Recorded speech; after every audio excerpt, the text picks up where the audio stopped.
जय जगन्नाथ बंधुगण good morning everyone मु पवित्र आपण माननकु स्वागत करुछि आपण मानकर प्रिय न्यूज चैनल खबर ओडिसा को आसंतु जानि नेबा कोन रहउछि आज सकाळर टॉप न्यूज़ गुड़िक। अग्निवीर मानक पई बड़ घोषणा करिसंती उत्तराखंड सरकार अग्निवीर मानकु रिजर्वेशन देवे। रविवार एक कार्यक्रम रे एने घोषणा करिसंती उत्तराखंड मुख्यमंत्री पुष्कर सिंह धामी।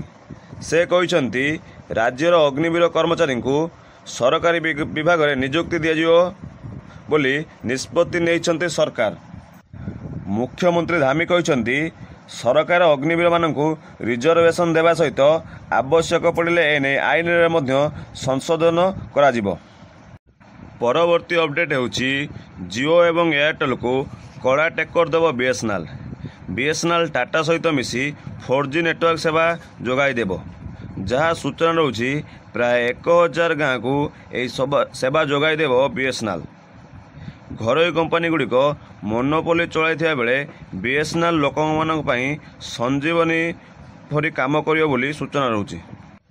परवर्ती अपडेट होउछि नुआ ओडिशा गठन पई बीजेपी राज्य कार्यकारिणी मानस मंथन 5 सूत्र चिठा उपरे मोहर मारिछि दल।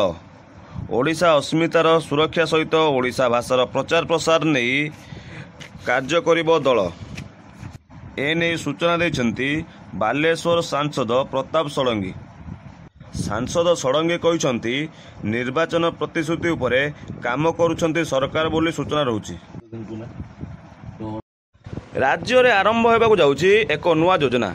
एही योजना माध्यम रे विद्यालय रे पढुथिबा छात्र छात्री माने उपकृत हेबे। पीएम पोषण योजना माध्यम रे राज्यर विद्यालय मानक आरंभ होगा जाउछि तिथि भोजन। यही योजना को श्रृंखलित भाव कार्यकारी करने सरकार नेबे पदक्षेप। सरकारी अनुदान प्राप्त स्कूल गुड़िक योजना कार्यकारी हेबो। एने प्रस्ताव पारित होइछि। एही योजनार लक्ष्य होउछि लोकमाने उत्सव एवं पर्वपर्वाणी रे पिलामानंको स्वतंत्र खाद्य जोगाई पारिबे। यही योजना को ठीक भाव में कार्यकारी करने सहित जुलाई 18 एने रूपरेख प्रस्तुत होगा बोली शनिवार सरकारी सूत्रु प्रकाश पाई। छात्र छात्री मानकर स्वास्थ्य को नजर रखी सरकार नहीं बड़ निष्पत्ति। एणिकी प्रत्येक दिन स्कूल रे प्रार्थना पर योग प्राणायाम बाध्यतामूलक। शिक्षा निर्देशालय पक्षरु निर्देशनामा जारी। प्रत्येक दिन प्रार्थना पर 10 मिनिट योग प्राणायाम करेंगे छात्र छात्री। दंडायमान अवस्था हो पारुथिबा योग करेंगे छात्र छात्री माने। गत मे 6 तारिख एने निष्पत्ति होइथिला। क्रीड़ा शिक्षक माने छात्र छात्री मानंकु एने जोगाइबे शिक्षा। एने माध्यमिक शिक्षा विभाग तरफरु निर्देशनामा जारी होइछि। परवर्ती अपडेट होउछि 2 दिन माइक्रोसॉफ्ट सर्वर डाउन रहितबा कारणरू 8.5 मिलियन डिवाइस प्रभावित होइछि बोली सूचना रहुछि। परवर्ती अपडेट होउछि आज ठारू सांसदर प्रथम बजेट अधिवेशन। ता पूर्वरु गृह कार्य को सहजरे सारिबा पई समस्तक सहयोग लोड़िछंती केंद्र सरकार। एने गतकाली बसिथिला सर्वदलीय बैठक। सेपटे विभिन्न प्रसंग रे सरकार को घेरिबे विरोधी। एने सरिछि सब प्रकार रणनीति। आज ठारू उपस्थापन हेबो इकोनॉमिक सर्वे रिपोर्ट। मोदी को तृतीय पाळीर प्रथम पूर्णांग बजेट उपस्थापना करिवे अर्थमंत्री निर्मला सीतारमण बोली सूचना रहुछि। परवर्ती अपडेट होउछि ओडिशार पीसीसी सभापति किए हेबे एने चर्चा गणमाध्यम रे जोर धरिछि। पीसीसी सभापति स्थान को नेबारे दौड़ में अछंती वरिष्ठ कांग्रेस नेता मोहम्मद मोकी, भक्तचरण दास और जयदेव जेना बोली चर्चा रही। चलित निर्वाचन में कांग्रेस 9 रु 14 आसन को वृद्धि पाई राज्य कांग्रेस रे उत्कंठा देखा मिली। राज्य रे आगकू संगठन मजबूत करने कांग्रेस प्रदेश कमिटी लक्ष्य रखिछि बोली सूचना रहुछि। महाराष्ट्र रे बीजेपी रे एक बैठक रे केंद्र मंत्री अमित शाह एका संगरे लोकसभार विरोधी दलर नेता राहुल गांधी, एनसीपी मुख्य शरद पवार एवं शिवसेना सभापति उद्धव ठाकरे उपरे शाणित आक्रमण करिसंती। ସେହିପରି ସେ କହିଛନ୍ତି ଶରଦ ପାୱାର ହେଉଛନ୍ତି ଦୁର୍ନୀତିର ମାଷ୍ଟର ମାଇଣ୍ଡ। ସେହିପରି ଉଦ୍ଧବ ଠାକରେଙ୍କୁ ଔରଙ୍ଗଜେବର ପ୍ରଶଂସକ ବୋଲି କହିଛନ୍ତି ଏବଂ ଆଗାମୀ ଦିନରେ ରାହୁଲ ଗାନ୍ଧୀଙ୍କ ଗର୍ବ ମଧ୍ୟ ଭାଙ୍ଗିଯିବ ବୋଲି କହିଛନ୍ତି ଅମିତ ଶାହା। ସରକାରୀ ଟେଲିକମ୍ ଏଜେନ୍ସି ବିଏସ୍ଏନ୍ଏଲ୍ ଏହାର ଶସ୍ତା ରିଚାର୍ଜ ପ୍ଲାନ୍ ଦ୍ୱାରା କୋଟି କୋଟି ୟୁଜରଙ୍କୁ ସୁବିଧା ଦେଉଛି। ବେସରକାରୀ କମ୍ପାନୀଗୁଡ଼ିକ ନିଜ ଇଚ୍ଛା ମୁତାବକ ଦର ବୃଦ୍ଧି କରିଥିବା ବେଳେ ବିଏସ୍ଏନ୍ଏଲ୍ ଶସ୍ତା ପ୍ଲାନ୍ ଆଣିଛି। ଏଣିକି ସ୍କୁଲ ଛାତ୍ରଛାତ୍ରୀମାନଙ୍କୁ ନେବା ଆଣିବା କରୁଥିବା ବସ୍ରେ ଅଗ୍ନି ନିରାପତ୍ତା ବ୍ୟବସ୍ଥା ବାଧ୍ୟତାମୂଳକ, ନଥିଲେ ଫସିବେ। ଖିଲାପ କରୁଥିବା ବସ୍ର ଫିଟନେସ୍ ଏବଂ ଡ୍ରାଇଭର ଲାଇସେନ୍ସ ରଦ୍ଦ କରାଯିବ। ଏପରିକି ଏଥିପାଇଁ 5,000 ଟଙ୍କା ଲେଖାଏଁ ଜରିମାନା ଲଗାଯିବ ବୋଲି ପରିବହନ କମିଶନ ସମସ୍ତ ଆର୍ଟିଓକୁ ନିର୍ଦ୍ଦେଶ ଦେଇଛନ୍ତି ବୋଲି ସୂଚନା ରହୁଛି। ପରବର୍ତ୍ତୀ ଅପଡେଟ୍ ହେଉଛି ପ୍ଲାଷ୍ଟିକର ବ୍ୟବହାରକୁ ବନ୍ଦ କରିବା ପାଇଁ ସରକାର ଅନେକ ପ୍ରୟାସ କରିଛନ୍ତି, କିନ୍ତୁ ଲୋକେ ପ୍ଲାଷ୍ଟିକର ବ୍ୟବହାର ବନ୍ଦ କରିଲେ ନାହିଁ। ଏବେ ମୟୂରଭଞ୍ଜ ଜିଲ୍ଲା ପ୍ରଶାସକ ଆରମ୍ଭ କରିଛନ୍ତି ଏକ ଭିନ୍ନ ପ୍ରୟାସ। ଏଣିକି କୌଣସି ସରକାରୀ ଅଫିସ ଓ ମିଟିଂରେ ବ୍ୟବହାର ହେବ ନାହିଁ ପ୍ଲାଷ୍ଟିକ ଜିନିଷ। ଏହିଭଳି ନିଷ୍ପତ୍ତି ନେଇଛନ୍ତି ମୟୂରଭଞ୍ଜ ଜିଲ୍ଲାପାଳ।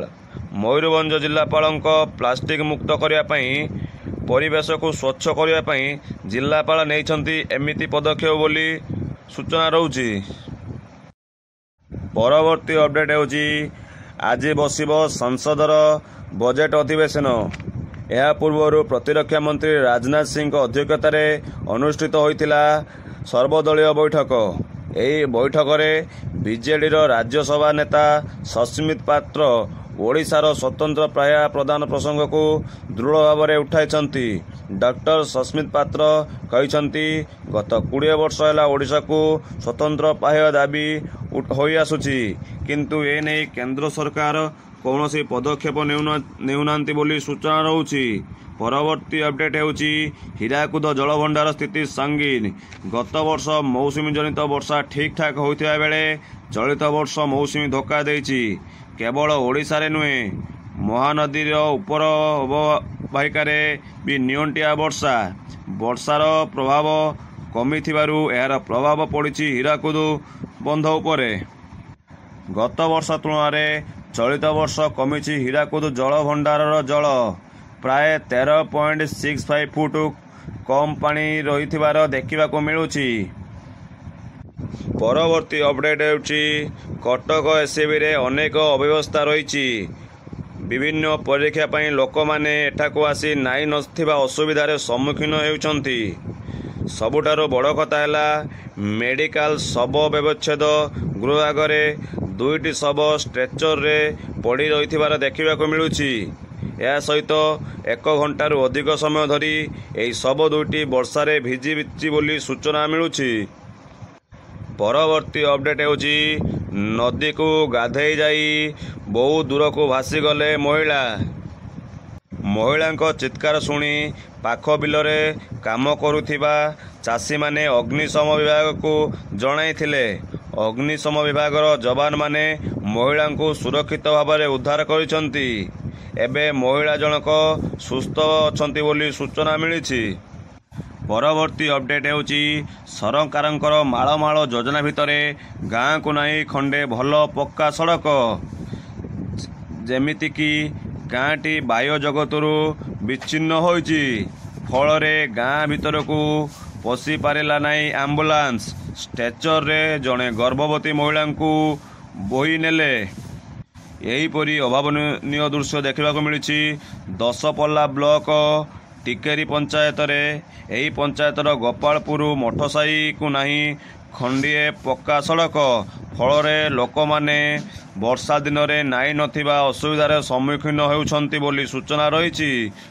ପରବର୍ତ୍ତୀ ଅପଡେଟ୍ ହେଉଛି ପଶ୍ଚିମବଙ୍ଗର ମୁଖ୍ୟମନ୍ତ୍ରୀ ମମତା ବାନାର୍ଜୀଙ୍କ ବଡ଼ ଘୋଷଣା।